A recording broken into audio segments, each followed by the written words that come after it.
of 1 o'clock. It is also time for the Girlfriend Show. Yes, it's the Girlfriend Show. And here we get to talk about everything that relates to the woman and everything that is important to elevating her from what the society has confined her to. Now, I am not alone in the studio today. Of course, it's not our conventional girlfriend show where we have a couple of girls in the studio. We pick a topic and we deliberate on it.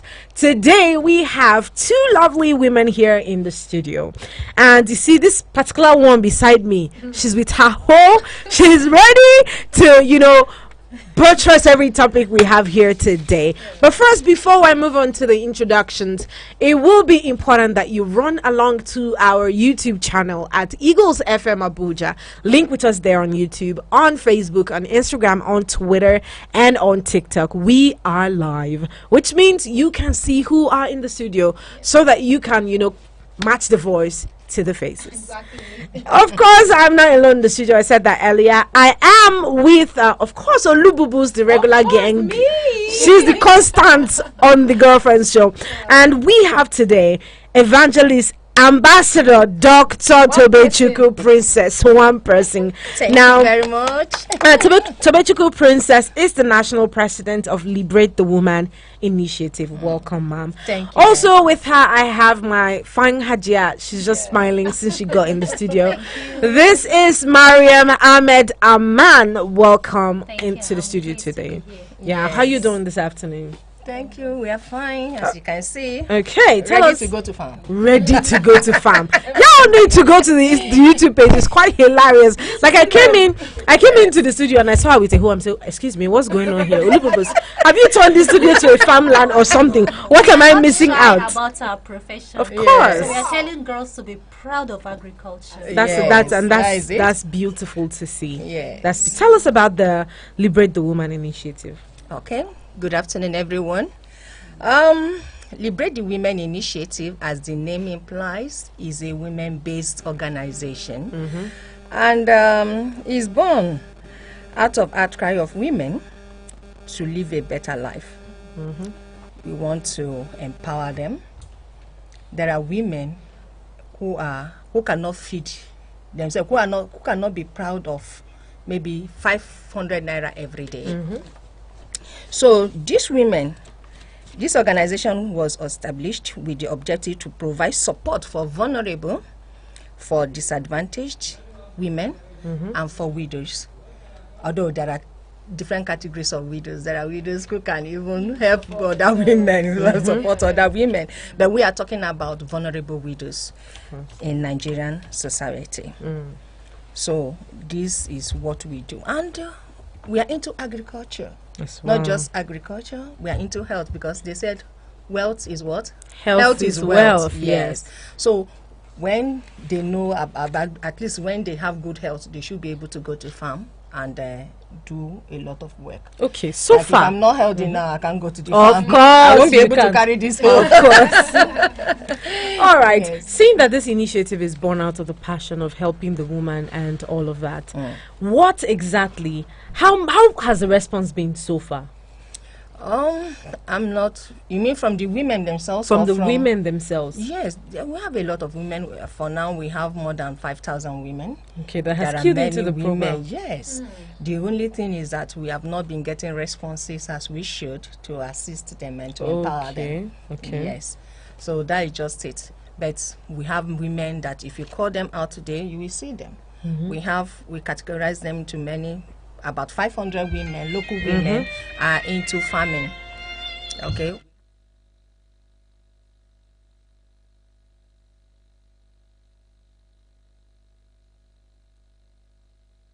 Training. You understand who we are? We offer free trainings. All our trainings are free. We don't collect money from them because these are vulnerable women. We should not collect money from them. We are the one to give them and not to collect from them. You understand? So that is it. Okay. So these are the category of women we work with. Okay. And they are rural women, real local women.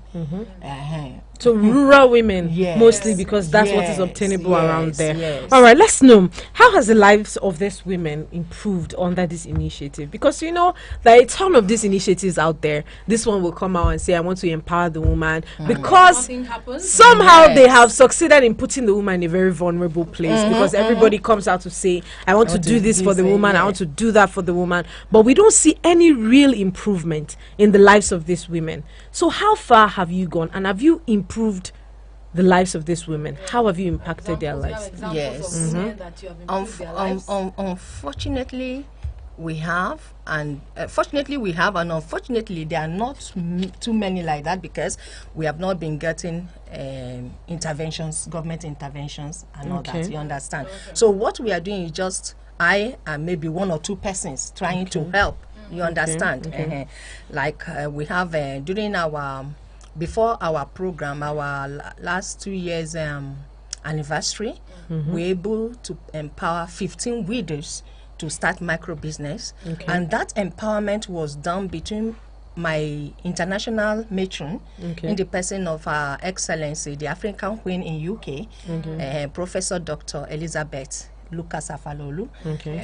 We did that together. She brought some percentage of the money. I brought some percentage. I think hers was 75, while mine was 25%. So we put it together and gave to 15 women who are widows to start something. And I can proudly tell you that during my monitoring and evaluation, they are doing something. They are trying. They have started improving themselves. One of them told me that she knelt down and said, "Mommy, thank you. I've been able to pay my house rent, So, and her children went back to school and all that. And I think I'm happy. That is what I'm called for. And so I'm happy about that. And there are other ones also coming up. It's just one person that I know that could not continue because of what she went into. The prices shot up, and she could not. At a time, she got sick with her children, so she was unable to continue. But I know she's a very hardworking woman. If we're able to raise another money for her, I know she will do fine. I have a question for you. I want to take you back to the beginning. Of all the things, why did you choose to go into agriculture? Why couldn't you go into other things? Yes. Why did you have to go into, what made you go into agriculture? Agriculture is the main thing. Will you survive without food? No. No country can survive without food. So, and if we look at it, just like our theme states that women are the vanguards of food security.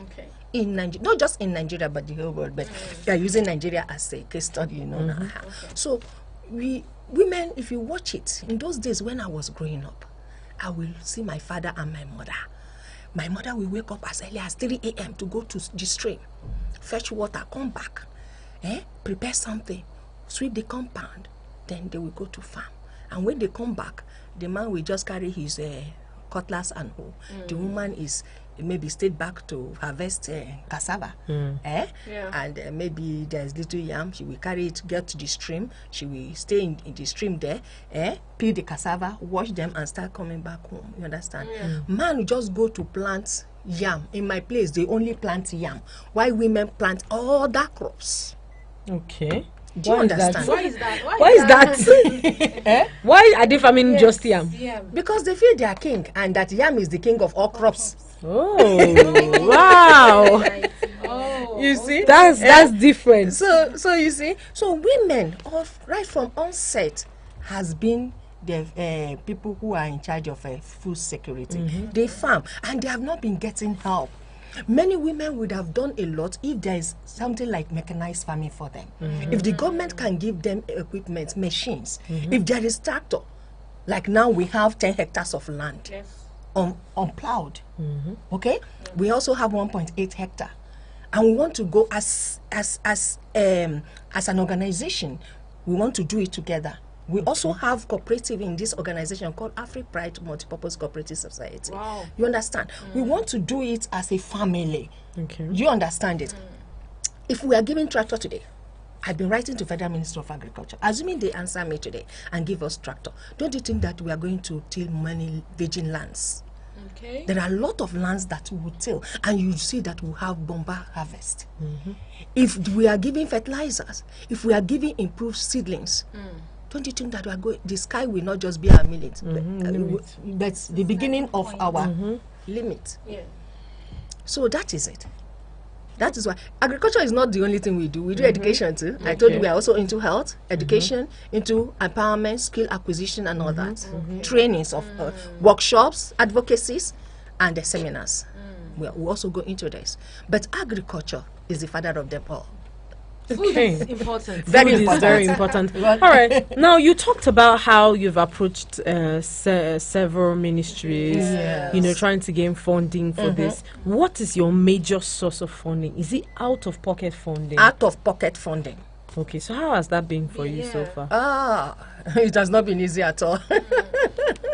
Not been easy at all, because you cannot just, this is not just passion. This is like a calling. And once you are not fulfilling your calling, of course you will not be happy. You'll be restless, you will not have peace. I cannot just be in the office there and somebody comes. Of course, our office is at number 7 Better Life Street, Gagwalada, off one-way road. Okay. You see, I cannot just be in the office and a woman will come in and start crying that she doesn't know what her children will eat, and maybe I have 1,000 naira in my pocket or 2,000, and I will say, Mima, I don't have. How will the person feel? How will I feel as a person? I can't even pray if I do that, because it is a calling and not just a passion. You understand? So that is it. Some of them will come, they don't. Their children are driven from school because of school fees. Sometimes we go to the school, we write them officially, please give us time to pay this school fees. And sometimes they listen to us, of course. One woman during the COVID-19, I don't want to mention name anyway, but I would have mentioned her name. She owned this microfinance bank. Of course, during that time there was no sales. Yeah. So in fact, it was a big problem. She could not sleep. She's a widow. You understand? So when she ran to the office, what we did was I went with her, with another executive, to the bank. And thank God the manager listened to us. He said, okay, we should put it in writing, that we are going to pay in so time. Okay. And we did. And by the grace of God, we were able to offset it. And the woman is happy today. Such thing will give such woman an encouragement, that there is organization like this. Oh, I can run to them especially when it is cogent, when the something is genuine, not just flimsy excuse, Yes, and some of them, of course, they want to do something. This aftermath of COVID-19 is not good on many women who are into petty trading. Yes. Some of them were into petty trading. Some of them were trading on tomato, onions, pepper, vegetables, and all that. And after that, during that lockdown period, some of them ate up their capitals. Yeah. You understand? Because there was no yes, they could not travel to get what they do and all that. So they are now looking for money. Okay. To go back. Now, and sorry, dear. Okay. Sure. Sorry. Most of these banks are not agricultural friendly. Their interest is something else. Okay. When we say let us go to it, it is not. That is why we are begging government to come to the aid of these women. And of course, some of them do not know where to go and get this intervention from. Like I was discussing with someone, there was a time I took some of them out. In fact, they were just behaving like village people, So I say, is this how town is looking? That town is good, oh. Hey, mommy, thank you for bringing us to town. So time is such a person. Can the person go? Most of them do not have Android phone. They can't go to Facebook or they can't access information. So we on ground, we are like focal person, or we bridge gap between them and the government. So that is why we beg government to do something for them. But there are a lot of unfulfilled promises here and there. Anyways, now you talked about how this program, everything is funded out of pocket. Personally, I don't think that's a long-term plan, because it only means that the success of your organization is tied down to your personal source of income. Yes. What if you don't get to have that personal source of income? What are your other strategies that you have put in place to ensure that this is a sustainable project? Yeah. Thank you, my dear. That is why I'm here today. Okay. I'm here to appeal to well-meaning Nigerians, governments, whoever that is watching us today to please come to my aid so that I will not crash. Okay. You understand? So how do they contact you? How? Yes, we have our contact. Like I said, I mentioned our office. Our office, Liberate the Women Initiative office, is at number 7, Better Life Street, off one way, Gwagwalada, Abuja. And I have a contact number, of course. My contact number is 070 3738 6060. 3738 6060. Yes. 07. You take it slowly. Yes. So that they can. Okay. 070. 070 37 38 60 Yeah. 60. All right. If you want to make contributions to, this organization, the number to call is 070. 37 Okay. 38 60 60. Okay. We hear that the program is coming up this month Yes. from your organization. Can you Yes. tell us a little bit of what is going, what we expect, or what should be expected Okay. from the program? Liberate the Women Initiative is organizing one-day National Agricultural Gender Seminar, and the theme is Women as Vanguards of Food Security in Nigeria. It's going to take place on the 20th May 2023, and the venue is Agency for Mass Education Hall, Gwagwalada, Abuja. What's Okay. The time is 9 a.m. Okay, 9 a.m. Yes, the time is 9 a.m. It's on a Saturday, so many people will not be going to work. Yes. So, in fact, we appeal to my good Nigerians. All we are asking for is just if they can give us financial assistance, that is very good. Refreshment for that day, okay. Then fertilizers for these women, because we are just starting a farming season now in Abuja. Seedlings, well improved seedlings. Then this what is it called? Sprayer. Okay. Chemical sprayer they use in spraying, and of course chemicals for spraying the farm and all that. So if they can give us, and even raw food, because they need to eat themselves too to be strong to go and till the farm, since they are not using any form of mechanization.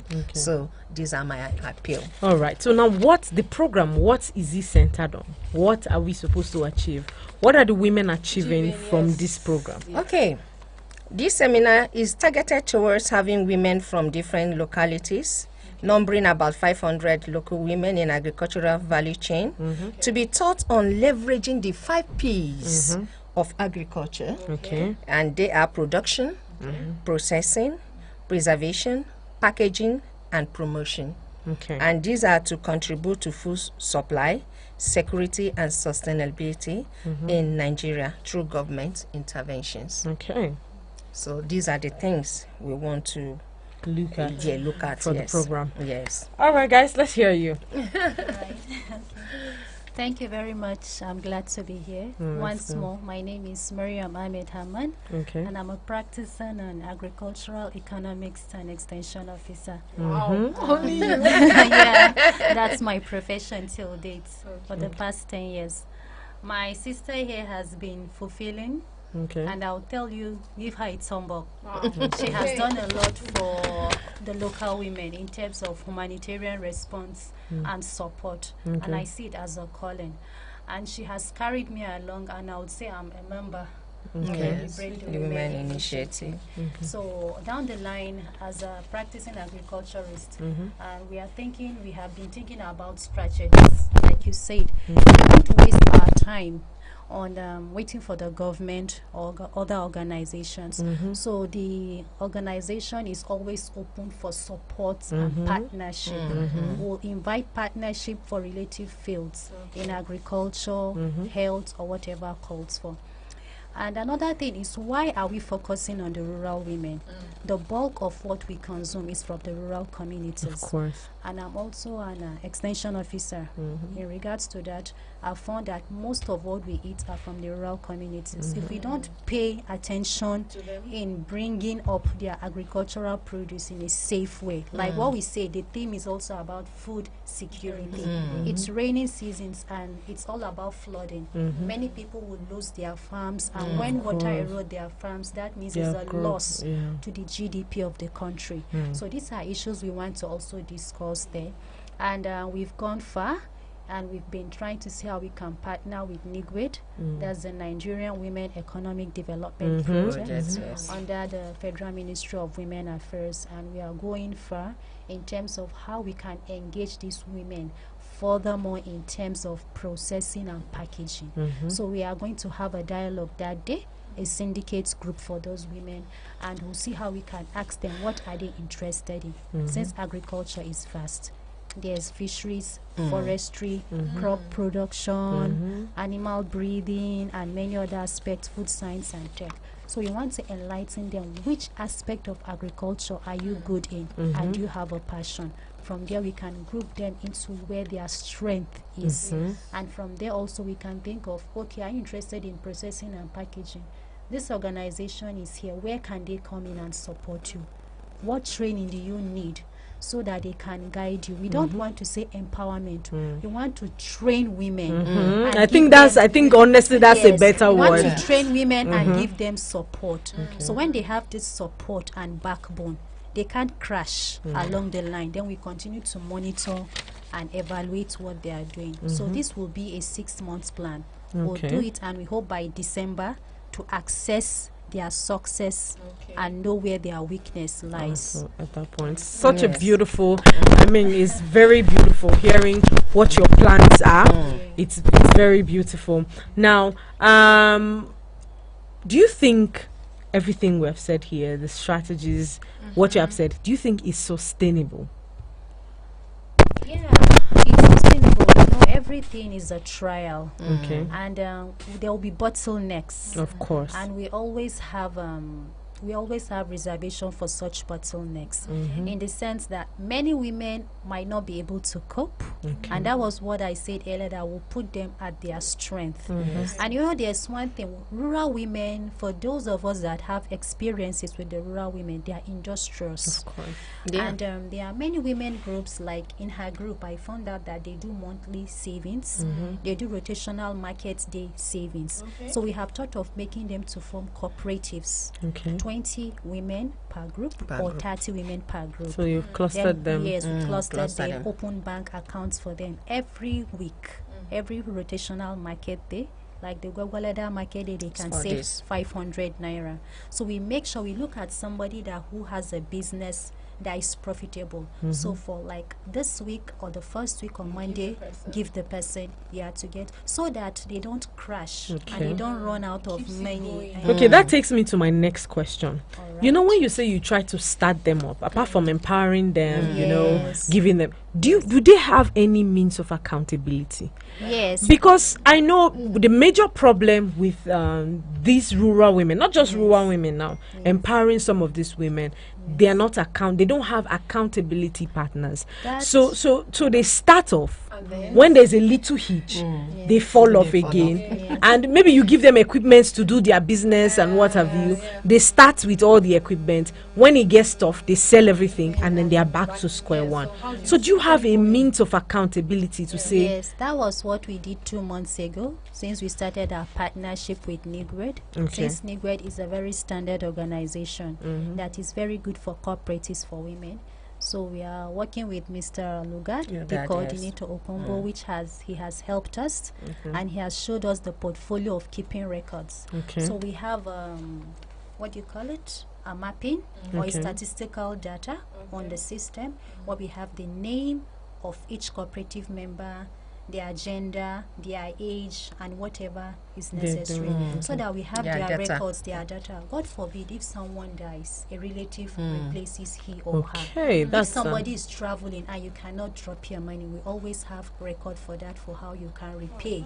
If a member is sick and she needs support or help, we can see where we can come in and strengthen her and make provisions for her absence or wanting. So this is what has helped us, and this is what strengthened us to even plan for this program.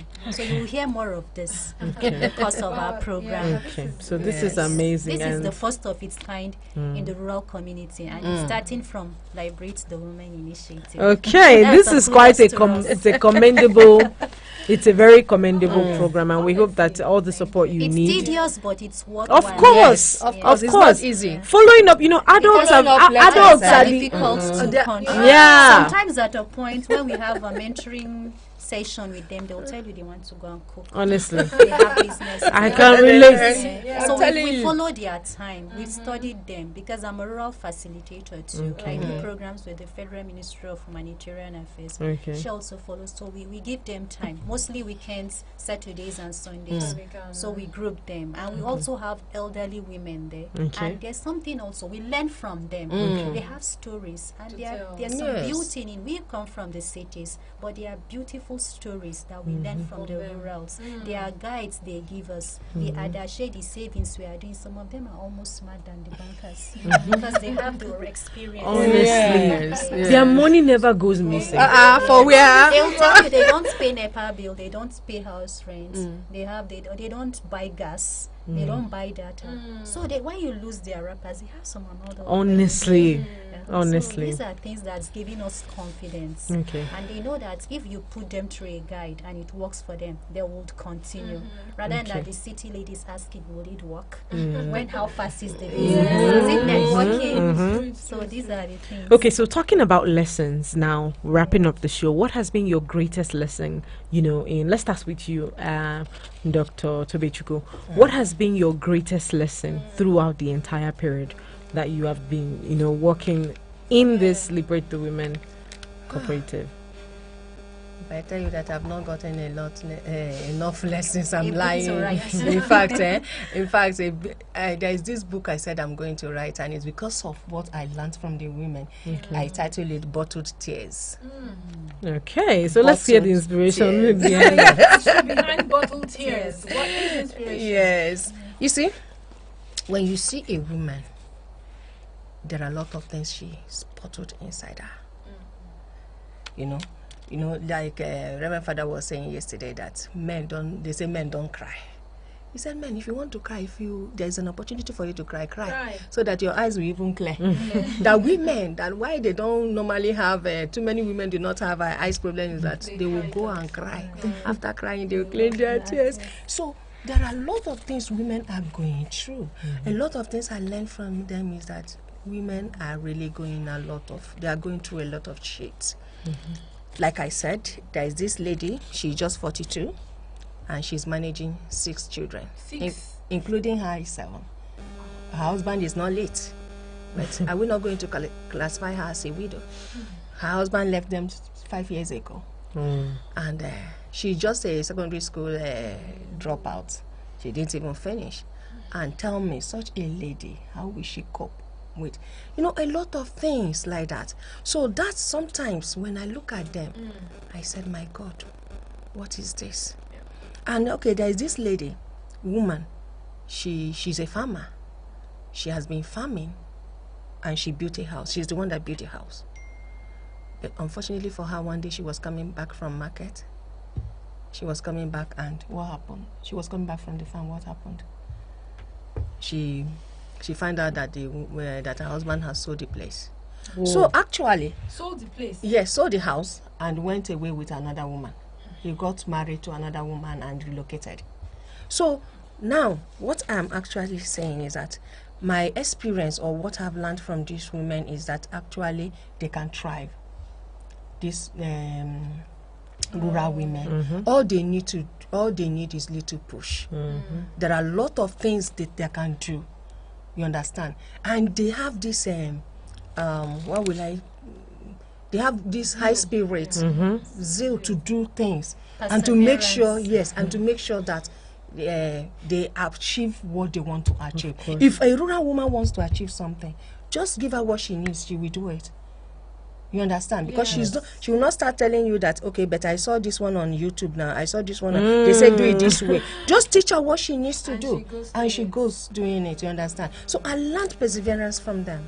I learned that, okay, do you say that this thing is impossible? No. Just tell me what to do and it will be possible. You understand? They have this willpower to do many things, to achieve, not to do bad things, but to achieve a lot of things. At least to make sure that their home, they are keeping their home. And once they are able to keep their home, they are keeping the community as well. Of course. You understand? They say empower one woman. Empower the society. You understand? Beautiful. That's why we say our this thing is liberate the women, liberate the nation. That's our slogan. Oh, wow. Yes. Beautiful one. So let's hear you from Ms. Mariam. Let's hear you. What has been your greatest lesson working with these women? My greatest lesson is I found out that the rural communities are blessed, blessed with natural resources, and they have a life of satisfaction. They are not too aiming or too looking for, they have self-contentment. And I found that the little they have, they manage. Because mostly in these rural communities, they have resources. Some things like shea butter, palm oil. And so I've been discussing with her like 2 weeks ago. I was like, God's willing, if our programs go well, why don't we see how we can bring out all these raw commodities into the export level. There are communities like in Abaji Area Council, local ward, where you have a bulk of shea butter, Rimba Ibagi, close to Lokoja, where you have a bulk of palm oil. And, yes, authentic one. And there are so many products. So we've been thinking of how we can engage these women in their cooperatives in the further future so that they can be processing those things raw. And how they can be packaged and be marketed to the rural communities, urban communities. This is beautiful. And we have a product here that showed. Yes, I figured I was okay. Tell us about it. These are part of what we wish to train. Yes, Naija made products. You understand? This is herbal teas. Yes. These are herbal teas. In fact, it has a lot of health benefits. Okay. If you go through it, here we have, we say that it's very effective in the treatment of dysentery. There is somebody who has given me testimony. If you have constipation, just take this, and wow, it's a miracle. Works magic. Yeah. It's so beautiful what you're doing out there, and yes, we just want to say thank you for pouring out to the woman. The Girlfriend Show is about pouring into the woman. I mean, making her level up in as many ways as possible. So thank you so much, guys. We have been hanging out with Ambassador Dr. Tobechuku and of course Mariam Ahmad Aman. Yes, it's such a lovely time here in the studio. And of course, Olububu, my girl, regular for every Friday. Thank you so much for being here. We really appreciate having you here. And we also appreciate what you're doing, for the cause of the woman. Thank you so much. We look forward for attending our invitation. Yes, we will, definitely. We will be present because such an amazing work. Thank you so much. All right, I play you the song and then I come and sign out for the day. Don't go anywhere. We'll be right back.